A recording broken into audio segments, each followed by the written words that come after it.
আসসালামু আলাইকুম ওয়া রাহমাতুল্লাহ। আপনাদের সাথে কথা বলছি প্রফেসর ডক্টর মোহাম্মদ মহিউদ্দিন উজ্জ্বল।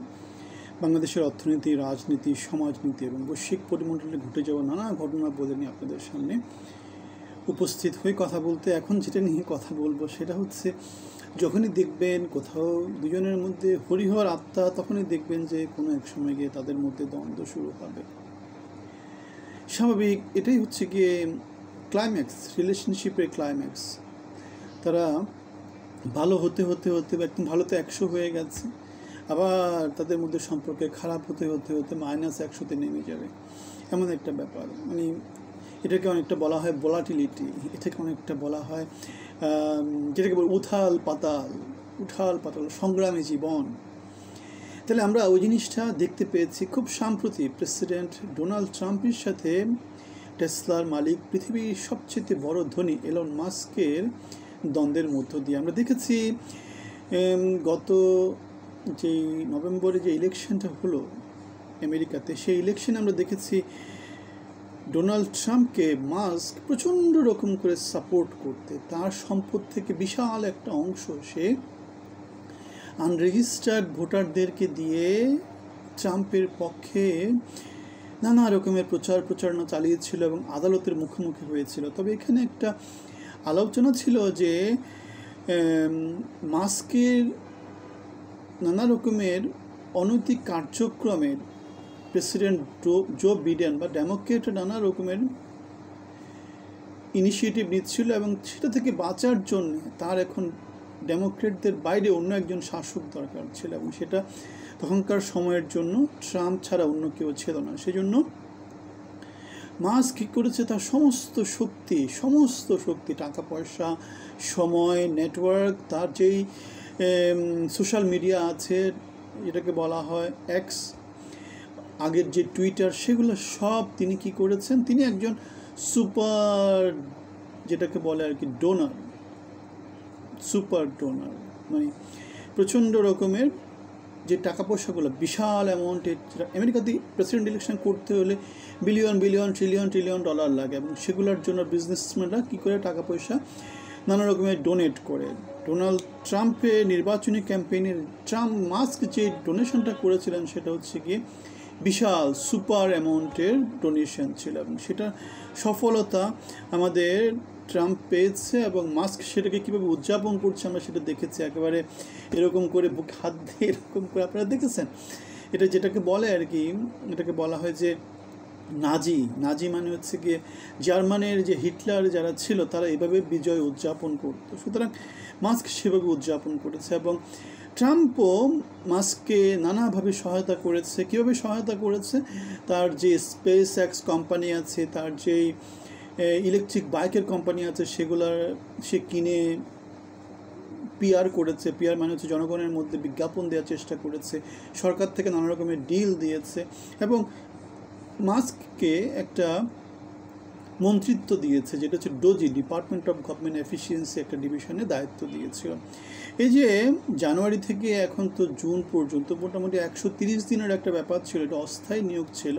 মাস্ক সেই নিয়োগের মেয়াদকালটা শেষ করেছেন, এবং তিনি পার্সোনাল লাইফে বা তার যে চাকরি জীবন, সেখানে নানা রকমের চ্যালেঞ্জের শিকার হচ্ছেন, এবং তারই ফল হিসেবে তিনি এখন ট্রাম্পের মন্ত্রিসভা থেকে বের হয়ে গিয়ে তিনি আবার তার পুরনো কাজে তিনি মনোনিবেশ করেছেন। আমরা দেখেছি প্রেসিডেন্ট ডোনাল্ড ট্রাম্প মাস্ককে একটা স্বর্ণের ছাবি উপহার দিতে, যেটা হচ্ছে গিয়ে শুভাকাঙ্ক্ষীর প্রতীক। কিন্তু আমরা দেখতে পেয়েছি ইমিডিয়েটলি মাস্কের যে স্পেস এক্স কোম্পানি আছে, সেখান থেকে আমেরিকান সরকারের যে বিনিয়োগটা ছিল, সে বিনিয়োগটা তুলে নেওয়ার ঘোষণা দিয়েছেন ট্রাম্প, এবং মাস্কের মধ্যে এখন নানা রকমের ক্ল্যাশ চলতেছে। যেমন মাস্ক বলেছে যে ডোজিতে যে গভর্নমেন্ট এফিসিয়েন্সির জন্য ডিপার্টমেন্টটা তৈরি করা হয়েছে, সেই ডিপার্টমেন্টের যে সে কাজকামে খুব বেশি অগ্রগতি হতে পারেনি, কেননা গভর্নমেন্ট এখন যেভাবে কাজ করতেছে সেটা প্রচণ্ড রকমের ইনএফিশিয়েন্ট পদ্ধতি, এবং তারই ফল হিসেবে ট্রাম্প মাস্কের স্পেস এক্স কোম্পানি থেকে তাদের যে গভর্নমেন্টের যে ফান্ড ছিল, সেই ফান্ডটা তুলে নিয়েছেন। সুতরাং আমরা দেখতে পাচ্ছি প্রচণ্ড রকমের সফল দুজন মানুষ নিজেদের মধ্যে লড়াই করছে।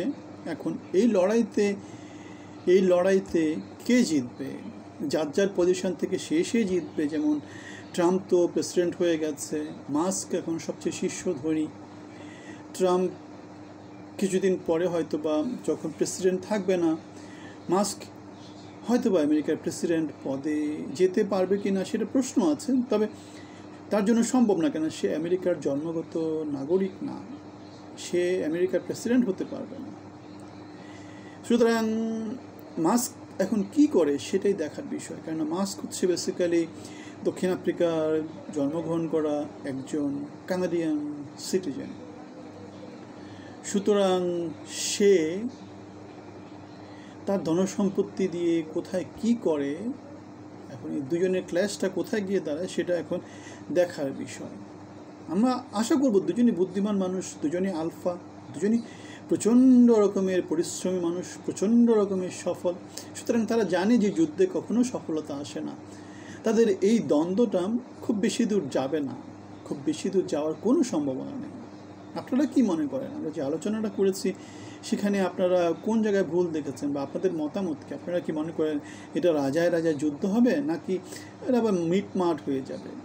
এটা মিটমাট হয়ে যাবে, কেন কেউ কারো জায়গাতে কোনো কি করছে না, আক্রমণ, কেউ কারো সাম্রাজ্য দখল করছে না। যেমন ট্রাম্প যে সাম্রাজ্য, সেটা হচ্ছে মার্কিন প্রেসিডেন্ট, আর মাস্ক হচ্ছে কি একটা ইন্ডাস্ট্রিয়ালিস্ট মানে এন্টারপ্রেনর, ব্যবসায়ী।